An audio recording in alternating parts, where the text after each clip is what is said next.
you're a beginner painter. You have all the brushes, all the paint. You've even got the good paper. But your page is blank. But not for long, because today I'm going to share with you the perfect subject for a watercolor beginner. Today I'll be using Fyess watercolor paper, my 000 round brush, my liner brush, and a number 6 round. Using my Art for Joy's Sake palette too, but use what you have, use what you love. 3 leaves today. Let's get started with that number 6 round. We're starting wet paint on dry paper and a little wiggle up and around the top of the paper. You're going to mirror that stroke underneath. Let's take a look again.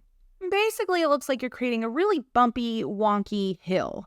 And to get that line quality where there's thick and thin, just press harder and lighter.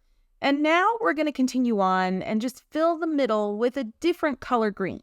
Really light pressure, come in and add a thin stroke for your stem. At this point, everything is damp or wet, so you can edit the shape a little bit if you'd like. Grab a little bit darker green of your choosing and dab it into some of the edges of the wet paint. This is what I call contrast detailing, where you kind of put a little bit of color on that line between the dry edge and the wet edge. With that same color, and probably around the same time, you're going to dab into the center a little bit to start to create some of that splashiness on the leaf. You can do that on the underside as well, and feel free to change your greens up at this point. I keep going with the olivey brownish color, but you could bring in a more blue-green, or yeah, you get the idea. Now imagine where the center vein of the leaf is. You're going to start making some lines of different thicknesses radiating out from that center line. And then a few more dabs and dashes and press and lifts with, you guessed it, a different color green to start adding in even more splashiness to this leaf. Notice on the left-hand side of the leaf, I am adding a little bit more editing to the shape of the leaf and also to the stem. When your page is wet, it's a huge opportunity to edit shapes, add more color, and so on. Everything is still damp at this point, so I'm going to start thinking about adding detail, but if my page is too wet, that detail is just going to fade right away, so let's let this one dry a bit. Here's a look at what happens when you try to add fine detail, but the page is too wet. It's there, but it fades and diffuses almost immediately. So you can keep going with your liner brush at this point, but think about how you want to use that kind of fading or bleeding of the paint into the wetness to your advantage. I'm letting the middle portion dry really well, but while that's happening, I'm adding some really intense color to the edges, a few more just press and lift or dabs, whatever you want to call them. And you want to make sure to get the intensity at this point when you're painting into wet paper. You want to have a lot of paint on your brush, but not a lot of water. All right, now it's time to let this leaf dry even more because it's pretty wet. Moving on to leaf number 2, and we'll come back to this one. Load up your number 6 round with a mix of peach, a little red, a little yellow. You've got this salmony color, and you basically want to create a wonky circle with a little point on one end. Fill the middle in a little bit with whatever moisture and paint is left on your brush. Rinse that brush thoroughly, and then grab a medium intensity green, so 50-50 water paint on your brush, and start dabbing in that green in the direction of where you think the veins of this leaf will go. They're kind of all radiating from the center line of the leaf, which is imaginary at this point. You can continue to move that color around, leaving some of the lines that you first laid down or completely blending them all in. It's up to you. I personally am not blending mine all in. I'm leaving some of that texture there, and where the paint feels too heavy, I'm rinsing my brush, grabbing a little bit of water on my brush and lifting it out and then drying my brush off. I actually lifted some of that intense green because I realized I wanted to have a little bit more of that reddish pinky tone in my leaf than green on the edges. Now rinse your brush when you're done with all the green detailing. And I want you to load up a more intense salmony peachy color.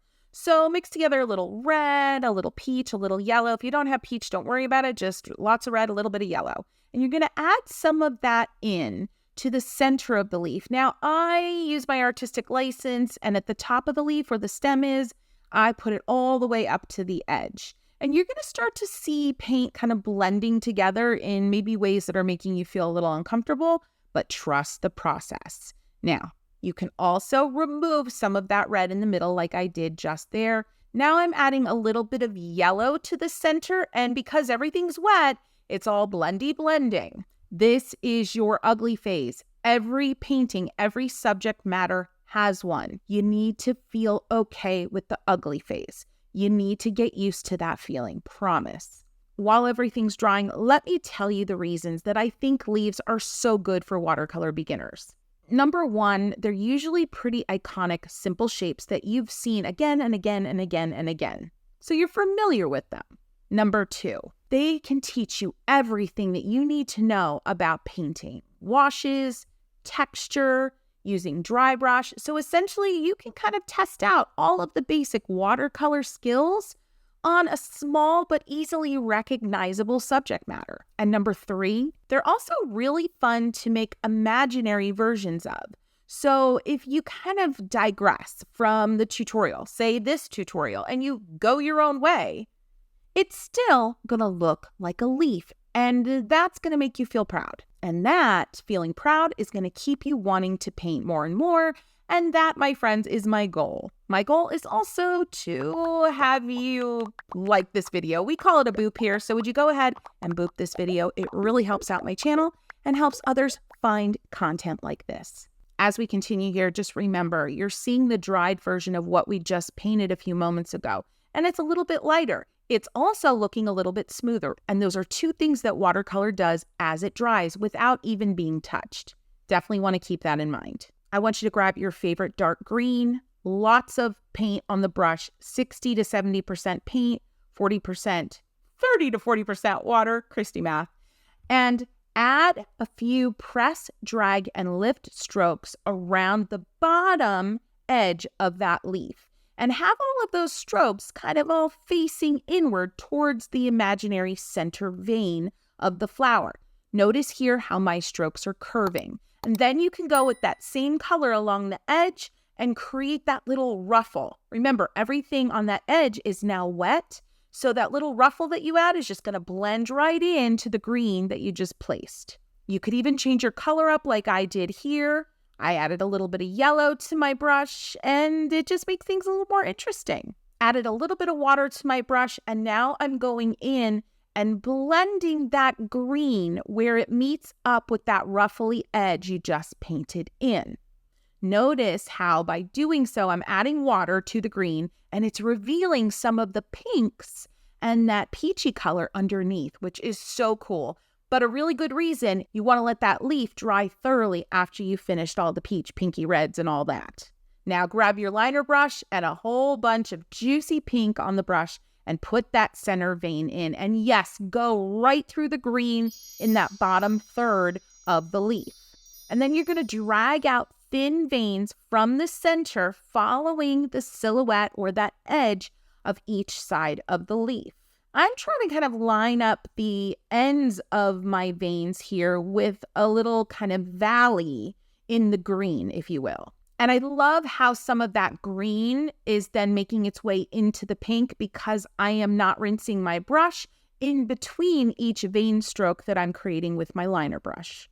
Now you want to grab that 000, same pink that you used for that center vein, and you want to add a few strokes in between each of those linear veins that are a little bit more pressure on the brush.